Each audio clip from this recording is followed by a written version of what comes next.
the best academy. Hi friends, welcome to Harish academy.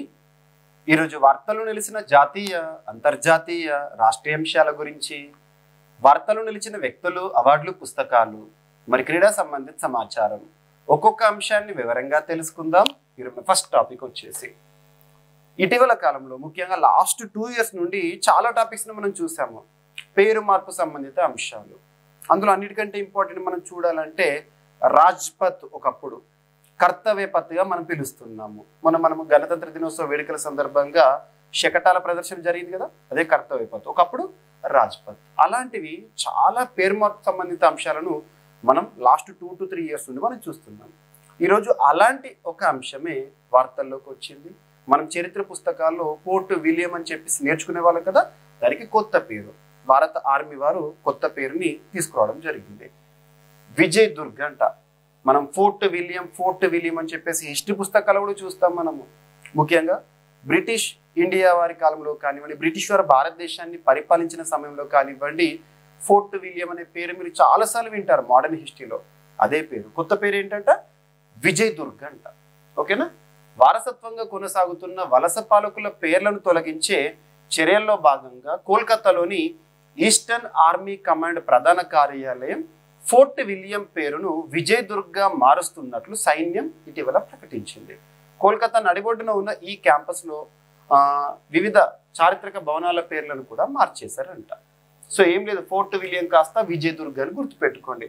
ఇటీవల కాలంలో railway స్టేషన్ల పేరు మార్పు కానీ, లేదా చారిత్రక కట్టడాలకు సంబంధించిన పేరు మార్పు కానీ, వివిధ మార్గాలకు సంబంధించి పేరు మార్పులు కానివ్వండి, మ్యూజియంలకి సంబంధించి కానివ్వండి, లేదా ఆర్మీకి సంబంధించి కానివ్వండి, ఇటీవల కాలంలో ఏవైతే మనం చూస్తామో పేరు మార్పు సంబంధిత అంశాలు వాటి ఖచ్చితంగా గుర్తుపెట్టుకోండి. నెక్స్ట్ వచ్చేసేసి ఇటీవల కాలంలో ఆర్టికల్ 44 తరచూ వార్తల్లోకి వస్తుంది. ముఖ్యంగా 18th లోక్సభ ఎలక్షన్స్ ముందు నుండి ఎక్కువగా వార్తల్లోకి వస్తుంది. ఎన్నికల సందర్భంగా కూడా దేశవ్యాప్తంగా కూడా ఆర్టికల్ 44 అమల్లోకి వస్తుందా అనే ఒక ప్రశ్న. ఇక రీసెంట్గా ఉత్తరాఖండ్ రాష్ట్రం, దేశంలోనే మొట్టమొదటి రాష్ట్రంగా ఉత్తరాఖండ్ నిలిచింది సూపర్లేటివ్గా. ఎందుకు? దేశంలో మొదటిసారి దేశంలోని అత్యున్నత చట్టమైన రాజ్యాంగంలోని ఆర్టికల్ 44 ఉమ్మడి పౌరస్మృతిని అమలు చేసిన రాష్ట్రంగా ఉత్తరాఖండ్ నిలిచింది. 2025 జనవరి 27 నుండి అమల్లోకి వచ్చింది. లాస్ట్ ఇయర్ 2024 ఇయర్లో ఉమ్మడి పౌరస్మృతికి సంబంధించిన బిల్లుని వాళ్ళ అసెంబ్లీ పాస్ చేసింది. రాష్ట్రపతికి బిల్లును పంపడం జరిగింది, రాష్ట్రపతి ఆమోదం. ఇటీవల కాలంలో గైడ్ లైన్స్ జనవరి 27, 2025 నుండి అమల్లోకి వచ్చింది. అలా దేశంలో ఉమ్మడి పౌరస్మృతిని ఆర్టికల్ 44ని అమలు చేసిన మొదటి రాష్ట్రంగా ఉత్తరాఖండ్ అని చూసాము. బీజేపీ పాలిత రాష్ట్రం, పుష్కర్ సింగ్ ధామీ గారు ముఖ్యమంత్రిగా ఉన్నారు. ఇకపోతే ఆర్టికల్ 44 వార్తల్లోకి వస్తుంది కూడా మనం చూడాల్సి ఉంటుంది. దేశంలోని అత్యున్నత చట్టమైన రాజ్యాంగంలో 4వ భాగము ఆదేశిక సూత్రాలు లేదా డిపిఎస్పీస్ అంటాము, direct principles of state policies, article 36 నుండి 51 వరకు మనం చూస్తాము. అందులో ఆర్టికల్ 44 ఉమ్మడి పౌరస్మృతికి సంబంధించిన అంశము. ఈ ఉమ్మడి పౌరస్మృతి అనే అంశము కేంద్ర జాబితా, రాష్ట్ర జాబితా, ఉమ్మడి జాబితా ఎందులో ఉంది అంటే ఉమ్మడి జాబితాలో ఉంది, కాన్కరెంట్ లిస్ట్లో. మీరు ఆర్టికల్ 246 ఆఫ్ ఇండియన్ కాన్స్టిట్యూషన్ లేదా షెడ్యూల్ 7 ఆఫ్ ఇండియన్ కాన్స్టిట్యూషన్ చదివేటప్పుడు అక్కడ ఉమ్మడి జాబితా అంటే ఏంటో తెలిసి ఉంటుంది. Concurrent list was borrowed from Australian constitution, ఇవన్నీ మనం నేర్చుకుంటాం. సో ఇక్కడ గుజరాత్ వంతు వచ్చేసింది.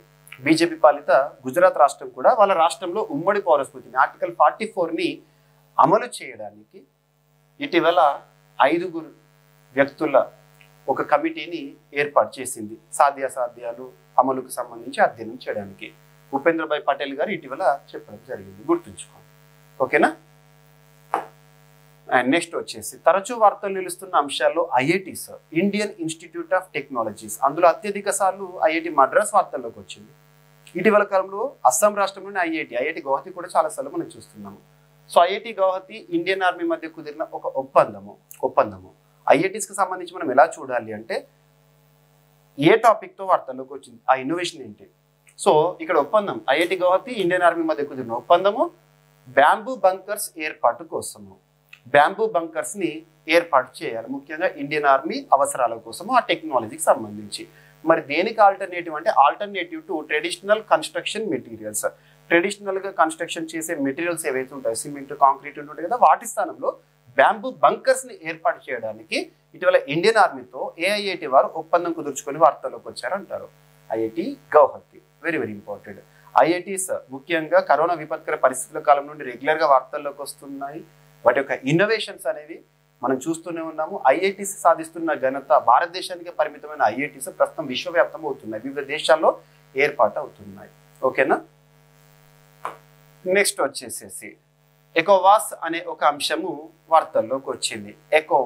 ఎకోవాస్ అంటే ఫుల్ ఫామ్ ఏంటంటే economic community of west African states.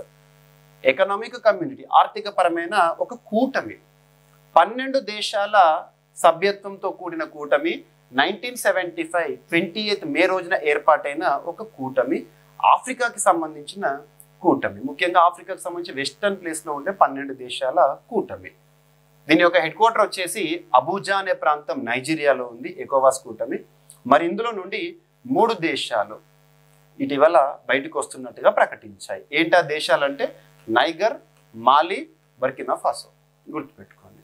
ఓకేనా. బ్రేక్ టైస్ విత్ ఎకోవాస్. అండ్ తరచూ వార్తలు నిలుస్తున్న వ్యాధులు ఏవైతే ఉంటాయో, వివిధ వ్యాధుల కారకాలు, వాటికి అడ్డుకట్ట వేయడానికి జరుగుతున్న పరిశోధనలు లేదా ప్రయోగాలు. ఎగ్జామినేషన్ పాయింట్ ఆఫ్ వ్యూ చాలా చాలా ఇంపార్టెంట్. ఇక్కడ అబ్జర్వ్ చేస్తే రీసెంట్గా కేరళ రాష్ట్రంలో బ్రుసెల్లోసిస్ అనేది వార్తల్లోకి వచ్చింది. సర్వసాధారణంగా బ్రుసెల్లోసిస్ స్పీసీస్ బ్యాక్టీరియా కారకము, బ్యాక్టీరియాలో జరుగుతుంది. ఎక్కడ అంటే ఎనిమల్స్లో, ముఖ్యంగా క్యాటిల్ ఉంటాయి కదా, క్యాటిల్లో. లాస్ట్ ఇయర్ మనము లంపీ స్కిన్ డిసీజ్ ఎలా అయితే చూసామో ఎకానమీ పైన ఇంపాక్ట్ చూపిస్తాయి. ఎందుకంటే పశు సంపద అంతరించిపోతుందంటే ఎకానమీ దెబ్బతిన్నట్టే. ఎందుకంటే అగ్రికల్చర్ అండ్ అలైడ్ సెక్టార్లు ఇవి ఇంపార్టెంట్. సో ఇక్కడ పశువుల్లో కనిపించే క్యాటిల్, వీటిలో కనిపించే బ్రుసెల్లోసిస్ అనేది so Animal to man. So ఇక్కడ ఇటీవల మనుషుల్లో సంభవించింది. 8 సంవత్సరాల చిన్నారి బ్రుసెల్లోసిస్ కారణంగా మరణించింది కేరళ రాష్ట్రంలో. గుర్తుపెట్టుకోండి. ఓకేనా. ఎందుకు మరి అమ్మాయికి అలా బ్రుసెల్లోసిస్ వచ్చిందంటే అన్పాస్చరైజ్డ్ మిల్క్ ఉంటుంది కదా, దాని కారణంగా. సో మిల్క్ ప్యాస్చరైజేషన్ అని మనం చూస్తాం కదా, అలా గుర్తుంచుకోండి. అండ్ నెక్స్ట్ వచ్చేసేసి ఇటీవల కాలంలో గిలియన్ బరే సిండ్రోమ్ ఎక్కువగా ఫోకస్ చేయండి. మహారాష్ట్రలో మొట్టమొదటి మరణం అని చెప్పేసి మనం చూస్తాం. ఇవి ఇంపార్టెంట్. మొన్న అంతేందుకు రీసెంట్గా 2024 నవంబర్ మంత్లో తెలంగాణ రాష్ట్రంలో జరిగిన గ్రూప్ 3 ఎగ్జామినేషన్లో వ్యాధులపైన క్వశ్చన్ అడిగారు. న్యూ వెట్లాండ్ వైరస్ ఇటీవల ఏ ప్రాంతానికి సంబంధించి, చైనాలో, అలా అడుగుతారు. నెక్స్ట్ వచ్చేసేసి ఇటీవల ప్రత్యేకంగా వార్తల్లోకి వచ్చింది. ఇటీవల first clinical trial for Ebola vaccine సంబంధిత అంశంతో వార్తల్లోకి వచ్చింది. గుర్తుంచుకోండి. సో WHO సహకారంతో first clinical trial of Ebola వ్యాక్సిన్తో ఇటీవల ఎవరు వార్తల్లోకి వచ్చారు అంటారు. ముఖ్యంగా Sudan species of the Ebola వైరస్కి అడ్డుకట్ట వేయడానికి. ఇది ఒక మిస్లీనియస్ టాపిక్గా చూడండి, సరిపోతుంది.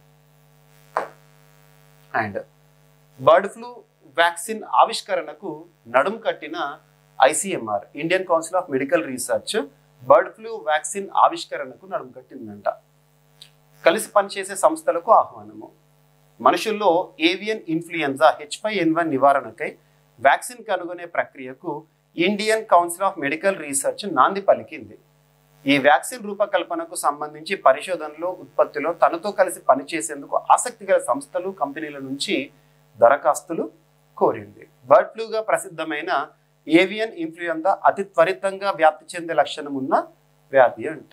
2021, 23, 24 సంవత్సరాలు ఈ వ్యాధి పలు రాష్ట్రాల్లో వ్యాప్తి చెందినట్టు వార్తలు కూడా వచ్చాయి. And next Banaras Hindu university వారు ఇటీవల కనుగొన్న ఒక కొత్త ఫైటోపాథోజెనిక్ ఫంగస్ కొత్త ఆనవాళ్ళను ఇటీవల బనారస్ హిందూ యూనివర్సిటీ వాళ్ళు కనుగొన్నారు. ముఖ్యంగా మొక్కల్లో కనిపించే, ముఖ్యంగా లీవ్ స్పాట్ రిలేటెడ్గా డిసీజెస్ ఏవైతే ఉంటే వాటికి కారకమయ్యే ఫంగస్. దాని పేరు గుర్తుంచుకోండి, ఎపికోక్కమ్ ఇండికమ్. ఇటీవల వార్తల్లోకి వచ్చింది. అదేంటంటే న్యూ ఫైటోపాథోజెనిక్ ఫంగస్. ఎవరు కనుగొన్నారు? బనారస్ హిందూ యూనివర్సిటీ వారు. అండ్ భారత ప్రభుత్వం లాంచ్ చేసిన పోర్టల్స్, స్కీమ్స్, యాప్స్ ఏవైతే ఉంటాయో ఇంపార్టెంట్. ఇక్కడ హజ్ సువిధ అనే ఒక యాప్ని ఇటీవల భారత ప్రభుత్వం లాంచ్ చేసింది మినిస్ట్రీ ఆఫ్ మైనారిటీ అఫైర్స్ నుండి. ఇక్కడ అబ్జర్వ్ చేస్తే హజ్ సువిధ యాప్ దేనికి సంబంధించింది?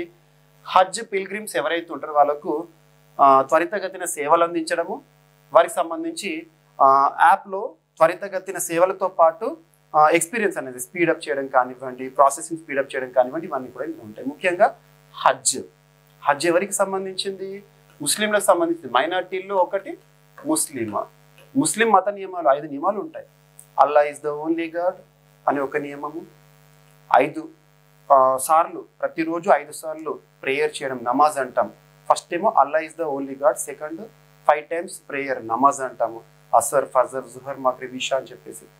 థర్డ్ వచ్చేసేసి జకత్ అంటే దాన గుణము. నెక్స్ట్ వచ్చేసి పవిత్ర రంజాన్ మాసంలో నెల రోజుల పాటు ఉపవాసం ఉండడం. 5th రూల్ వచ్చేసేసి ఇస్లాం మతానికి సంబంధించి హజ్. ప్రతి ముసల్మాన్ కూడా జీవితంలో ఒకసారి హజ్ యాత్ర చేయాలి, కాబాని దర్శనం చేసుకోవాలి, ఇలాంటివి. అందులో హజ్కి సంబంధించిన రూల్స్ అనేవి మనం చూస్తూ ఉంటాం కదా, ఆ రూల్స్ రిలేటెడ్ అండ్ హజ్కి సంబంధించిన ప్రాసెసింగ్ కోసం హజ్ సువిధ అనే ఒక యాప్ని ఇటీవల లాంచ్ చేయడం జరిగింది. అండ్ ఫిట్ జీ విద్యార్థుల సంచలనాత్మక ప్రయత్నము పికో శాటిలైట్ అంతరిక్ష పరిశోధన ఉపగ్రహ సమాచార వ్యవస్థలో సంచలనాత్మక ప్రయత్నంగా చెన్నైకు చెందిన ఫిట్జీ గ్లోబల్ స్కూల్ విద్యార్థులు పికో శాటిలైట్ ఆవిష్కరణతో తొలి అడుగు వేశారంట. ఈ ఆవిష్కరణకు వారు ఆస్ట్రోసీడ్ 2025 అని నామకరణం చేశారు. ప్రతిభావంతులైన 30 మందికి పైగా ఫిట్జీ గ్లోబల్ స్కూల్ విద్యార్థులు దీని రూపకల్పనకు శ్రమించారు, గుర్తుంచుకోండి. అండ్ వార్తల వ్యక్తుల విషయానికి వస్తే ప్రముఖ ఆధ్యాత్మికవేత్త, leader of million Ismaili Muslims, ఒక నాయకుడు ప్రిన్స్ ఆగా ఖాన్ ఇటీవల అస్తమయము.